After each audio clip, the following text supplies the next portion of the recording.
నాటి సిఎస్ విచారణకు రంగం సిద్ధం. మరో ముగ్గురు ఉన్నతాధికారులు కూడా రివ్యూ కమిటీలపై సమాచారం రాబట్టేందుకే ఫోన్ అక్రమ ట్యాపింగ్ కేసు దర్యాప్తులో కీలక పరిణామం అంటూ చూస్తా ఉన్నాం. సో ఇది చాలా ఇంపార్టెంట్ న్యూస్. ఫోన్ అక్రమ ట్యాపింగ్ కేసు దర్యాప్తు కీలక మలుపు తిరుగుతోంది. ప్రభుత్వంలోని కీలక ఉన్నతాధికారులు విచారించేందుకు దర్యాప్తు బృందం సిద్ధమవుతోంది. సో ఈ జాబితాలో 2023 శాసనసభ ఎన్నికల సమయంలో పనిచేసిన ప్రభుత్వ ప్రధాన కార్యదర్శి ఎవరు నాకు తెలిసి సోమేష్ కుమారే. సోమేష్ కుమార్ కూడా ఈ స్కామ్లో ఉన్నాడా అంటే ఆయన పేరు కూడా తెరపైకి వస్తుంది మరి. యా, హోంశాఖ ముఖ్య కార్యదర్శి, న్యాయశాఖ కార్యదర్శి, సాధారణ పరిపాలన విభాగం జీఏడీ కార్యదర్శి ఉండటం ప్రాధాన్యత సంతరించుకుంది. ఈ నలుగురు నాటి రివ్యూ కమిటీలో సభ్యులు. ఈ కేసులో ఒక విశ్రాంత డీజీపీ, ఎవరు విశ్రాంత డీజీపీ నాకు తెలిసి గోనె సందీప్ రావు ఉంటాడు.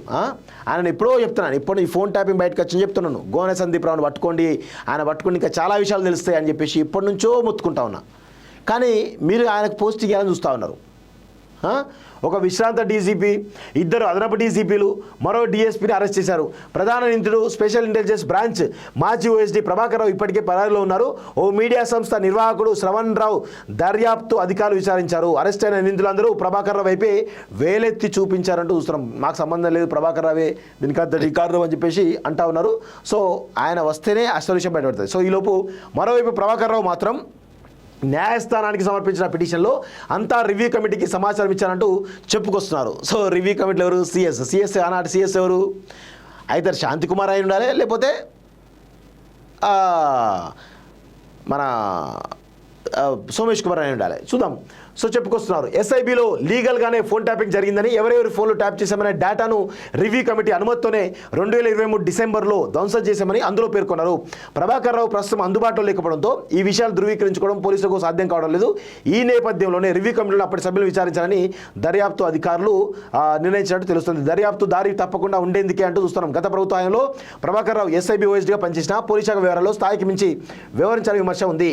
వాస్తవానికి ఏదైనా ఫోన్ నెంబర్పై నిఘా ఉంచాలంటే ఐజీ స్థాయి లేదా ఆ పై అధికారికి మాత్రమే అధికారం ఉంటుంది. కానీ ఇది కల్వకుంట్ల రాజ్యం కదా, అప్పుడు కల్వకుంట్ల రాజ్యాంగం నడిచింది కదా, అందుకే ఆ ఓఎస్డీకి ఇచ్చారు. ప్రభాకర్ రావు అంటే దొంగ నా కొడుకు ఇచ్చారు. సో ఓఎస్డీ హోదాలో ఉన్నట్టు ప్రభాకర్ రావును ఫోన్ లీగల్ ఇంటర్సెప్షన్కు డిజిగ్నేటెడ్ అథారిటీగా నియమించడం వివాదంగా మారింది. ఆ హోదాలో కేవలం 7 రోజుల వరకు మాత్రమే ఫోన్లపై నిఘా ఉంచేందుకు ప్రభాకర్ రావు అవకాశం ఉండేది. ఆ తర్వాత సైతం ఆయా ఫోన్లపై నిఘా కొనసాగించాలనుకుంటే తప్పనిసరిగా రివ్యూ కమిటీ అనుమతి తీసుకోవాలని నిబంధనలు చెబుతున్నాయి. అది మావోయిస్టులతో లేదా సంఘ విద్రోహ శక్తులతో సంబంధం అనుమానించే వ్యక్తుల ఫోన్లపై మాత్రమే నిఘా ఉంచాలి. కానీ రాజకీయ నేతలు, జడ్జిలు తదితర ఫోన్లను ప్రభాకర్ రావు తన బృందంతో రోజుల తరబడి అక్రమంగా ట్యాప్ చేయించిన రివ్యూ కమిటీ ఎలా అనుమతించిందనే ప్రశ్న ఇప్పుడు ప్రశ్నార్థకంగా మారింది. ఈ నేపథ్యంలో దర్యాప్తు దారి తప్పకుండా ఉండేందుకు నాటి రివ్యూ కమిటీ సభ్యులు విచారించడంపై దర్యాప్తు అధికారులు దృష్టి పెట్టినట్టు తెలుస్తోంది. నాటి రివ్యూ కమిటీలోని ఒక కీలక ఉన్నతాధికారి తనను విచారించాలని నేపై తీవ్ర ఆగ్రహం వ్యక్తం చేసినట్టు విశ్వసనీయంగా తెలిసింది. హోంశాఖ ఉన్నతాధికారులతో కొద్ది రోజుల క్రితం జరిగిన సమీక్షలో ఎంత తెలుస్తూ ఉంది కదా. సో ఈ క్రమంలో ఫస్ట్ చేయాల్సిన పని ఏంటంటే చీఫ్ సెక్రటరీ సోమేష్ కుమార్ను విచారించాలి. నాకు తెలిసి ఆయన పాత్ర ఈ రివ్యూ కమిటీ పర్మిషన్ తీసుకోవాలంటే ఆ రివ్యూ కమిటీలో సిఎస్ సోమేష్ కుమార్ కూడా ఉంటాడు కదా. సో నాకు తెలిసి ఫోన్ ట్యాపింగ్లో కొత్త పేరు అప్పుడు సిఎస్ సోమేష్ కుమార్ పాత్ర ఉందని కూడా తెలుస్తూ ఉంది. సో ఆయన కూడా విచారించాలి. విచారిస్తే అన్ని విషయాలు కూడా బయటపడతాయి.